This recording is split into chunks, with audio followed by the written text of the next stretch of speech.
Crypto की beer market चल रही थी। कुछ लोग इसे क्रिप्टो विंटर कह रहे थे और अब लोग इसको क्रिप्टो एक्सटिंक्शन कहने पर उतरे हैं। क्या वाकई क्रिप्टो इंडस्ट्री सफाई हस्ती से मिटने जा रही है? क्या डिजिटल करेंसी और डीफाई का मुस्तकबिल सिवाय तबाही के कुछ नहीं है? एफटीएक्स का ड्रामा आप सबके सामने है, लेकिन ये कहानी इतनी सी नहीं है।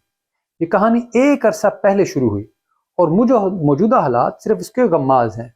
क्रिप्टो के दरख्त पर बैठे लोगों ने खुद ही अपनी जड़ें काटी और एक दूसरे को नुकसान पहुंचाने के चक्कर में पूरी इंडस्ट्री को नीचे गिरा दिया।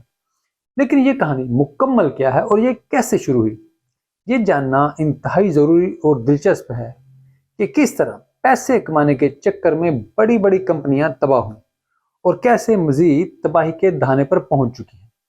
वेलकम टू क्रिप्टो बाबा, मैं हूं Ali Rehan. So let's dive in.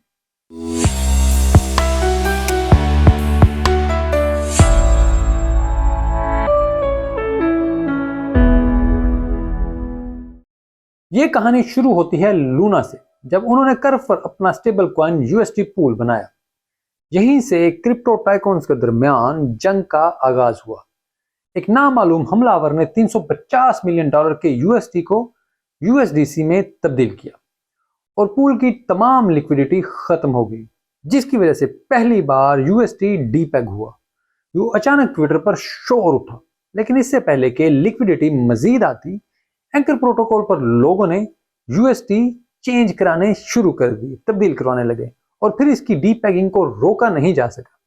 इसी दौरान इस हमलावर ने बिटकॉइन में शॉर्ट पोजीशन ले ली, क्योंकि उसको मालूम था कि लूना के फाउंडर डीके वॉन अब बिटकॉइन में जो रिजर्व रखे हुए हैं उनको बेचेगा ताकि डीपेग खत्म हो सके। यही हुआ और बिटकॉइन की कीमत नीचे गिरना शुरू हो गई। हमलावर ने पैसे बनाए और लूना की कीमत गिरने लगी, क्योंकि रिजर्व बिटकॉइन की कीमत कम हो चुकी थी। यूं ये तबाही शुरू हुई और फिर इसको रोका ना जा सका। टेरा फाउंडेशन तबाह हो गई और नामालूम हमलावर जीत गया। अब इस नामालूम हमलावर के बारे में किसको मालूम है? इससे बाइनेंस समेत तमाम क्रिप्टो इंडस्ट्री को शदीद नुकसान पहुंचा और सब अब इस हमलावर से बदला लेना चाहते थे।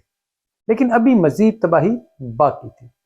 टेरा के बाद कस्टमर्स का यकीन तेजी से खत्म हुआ और सबसे बड़े डीफाई बैंक सेल्सियस की बारी आई।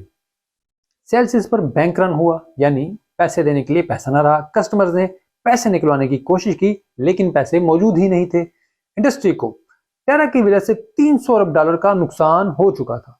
सेल्सियस अपने कस्टमर्स को बताए बगैर उनके पैसे से ट्रेड कर रही थी और उन्हें लूना में शदीद नुकसान पहुंचा था।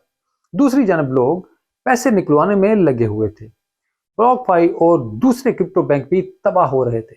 यहां एफटीएक्स और उसकी पेरेंट कंपनी अल्मेडा रिसर्च ने सेल्सियस, ब्लॉकफाई समेत मुतअद्दिद कंपनियां सस्ती खरीदने की कोशिश की, लेकिन सेल्सियस को इतना नुकसान पहुंच चुका था कि सैंग बैंकमैन फ्राइड भी इसको बचाने में नाकाम रहे और वो बैंक भी तबाह हो गया, बैंकरप्ट हो गया सेल्सियस भी। इसके बाद बारी आई थ्री एरोज कैपिटल की, जो $20 अरब का सेंट्रल कैपिटल फंड था।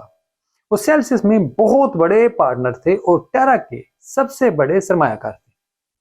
कंपनी के मालिक ज़ूहो ने बहुत कोशिश की, लेकिन बैंकरप्सी हो गई और वो फिर खामोश हो गए। उन्होंने बस एक ट्वीट किया जिससे मायने था कि वो बदला लेंगे। ये हमलावर कौन था और किससे बदला लेने की बात हो रही थी? ये सब अफवाहें थी, लेकिन ये तमाम लोग बाइनेंस के सीईओ सीजेड के करीबी थे, उनके करीबी हल्के में शामिल थे।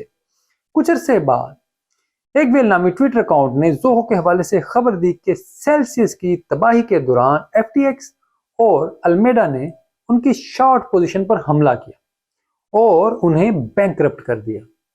यहां भी एफटीएक्स का नाम ही आया।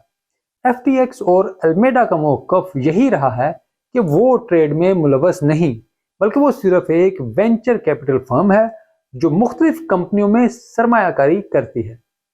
एफटीएक्स और अल्मेडा का कुछ किस्सा हम पहले आपको सुना चुके हैं, लेकिन ये कहानी थोड़ी सी आगे बढ़ रही है। लेकिन एफटीएक्स और अल्मेडा की बैंकरप्सी के बाद मालूम हुआ कि ऐसा कुछ नहीं था और एफटीएक्स अपने कस्टमर्स के पैसे अल्मेडा को उधार देता था और वो इस पैसे से ट्रेडिंग करता था। اور شاید یہی لوگ ٹیرا اور اس کے بعد ہونے والی تباہی کے ذمہ دار تھے۔ وہ مسلسل مارکیٹ کو شارٹ کر رہے تھے اور بالآخر یہ حملے انہیں خود بھی لے ڈوبے۔ حیران کن طور پر ان کی انسائڈ ٹریڈنگ کی خبر سب سے پہلے کوائن ڈیسک نے دی کہ ان کے پاس کو پیسہ نہیں تھا بلکہ یہ اس کی ٹریڈ کر رہے ہیں۔ اصل میں ان کی بیلنس شیٹ پر موجود پیسے دراصل FTX کے اپنے ٹوکن ہی ہیں اور اس کے علاوہ ان کی بیلنس شیٹ پر کچھ نہیں تھا۔ اس خبر نے تہلکہ مچا دیا مارکیٹ میں۔ FTX پر بینک رن شروع ہو گیا، کسٹمرز نے پیسے نکلانے شروع کر دیے اور سب کچھ تباہ ہو گیا۔ لیکن اس خبر کے بعد جنگل میں آگ بائنانس کے CEO CZ نے لگائی۔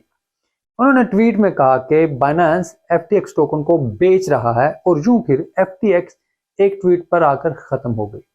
پچھلے کچھ دنوں میں 3 Arrow Capital کے مالک زوہو بھی دوبارہ ٹویٹر پر آ گئے ہیں۔ انہوں نے دوبارہ ٹویٹر پر اپنی ایکٹیویٹی شروع کر دی ہے اور ان کا کہنا ہے کہ انصاف ہوگا اور بالآخر یہ بدلہ پورا ہوا۔ اب اس تمام کہانی میں حقیقی طور پر FTX ہی ملوث تھا کہ نہیں، یہ ایک اہم سوال ہے، اور یہ جاننے کے لیے نیو یارک ٹائمز نے ایک آرٹیکل لکھا گیا جس میں کمپنی کے ڈائریکٹر ایلسن نے بتایا کہ المیڈا ٹریڈنگ کر رہی تھی اور اس بات کا سیم بینکمن فرائیڈ کو پتا تھا، ان کے علم میں تھا کہ المیڈا پہ ٹریڈنگ ہو رہی ہے۔ SBF نے اپنے ٹویٹ میں لکھا تھا کہ ایک پارٹنر نے ان کو تباہ کیا، وہ جیت گیا، لیکن لوگوں کو لگا سیم CZ کی بات کر رہے ہیں۔ لیکن اس کے بعد انہوں نے قسطوں میں ایک ٹویٹ کی جس میں لکھا کہ what happened۔ یہ جملہ ان کے پارٹنر اور المیڈا کے ڈائریکٹر کو مسلسل وہ لوگ استعمال کرتے تھے، اور اس سے معلوم ہوا کہ وہی حقیقت میں یہی لوگ اس ساری ٹریڈنگ میں ملوث تھے، اور انہوں نے ہی ممکنہ طور پر لونا پر ہونے والے حملے میں بھی اپنا ہی ہاتھ تھا ان کا، اور یہ لوگ اربوں کما کر آرام سے المیڈا کو خیر بات کہہ کر نکل گئے تھے اور پھنس گئے سیم بینک میں۔ یہ کہانی ابھی ختم نہیں ہوئی، کیونکہ اس میں ایک کمپنی نے کئی کمپنیوں کو نقصان پہنچا ہے۔ FTX اور متعدد پروجیکٹس کے بارے میں پیش گوئیاں اب درست ثابت ہوئی ہیں جن کے بارے میں کہا گیا تھا کہ ان کا کچھ نہ کچھ گڑبڑ ہو جائے گی۔ اب لوگوں کا خیال ہے کہ A16Z نامی ایک بہت بڑی وینچر کیپٹل فرم اور اس سے منسلک تمام پروجیکٹس تباہ ہوں گے، جن میں ہیلیم سمیت کئی اہم ٹوکن شامل ہیں، اور اس کے بیشتر پروجیکٹس کاسموس اور ایتھیریم پر موجود ہیں۔ یہ تمام معلومات آپ کو مستقبل میں بہتر فیصلے کرنے کے لیے مدد کریں گی۔ یقیناً میں آپ کا فائنینشیل ایڈوائزر نہیں ہوں، اور امید کرتا ہوں کہ آپ کو یہ ویڈیو ضرور پسند آئی ہوگی۔ اس کو لائک اور شیئر ضرور کریں، کامنٹس میں ہمیں اپنی رائے سے بھی آگاہ کریں، اور FTX کے اوپر جو تحقیقات ہو رہی ہیں اور اس کا جو معاملہ جس طرح سے انفول ہو رہا ہے اس سے ہم آپ کو آگاہ کرتے رہیں گے۔ ویڈیو دیکھنے کے لیے آپ کا بہت شکریہ۔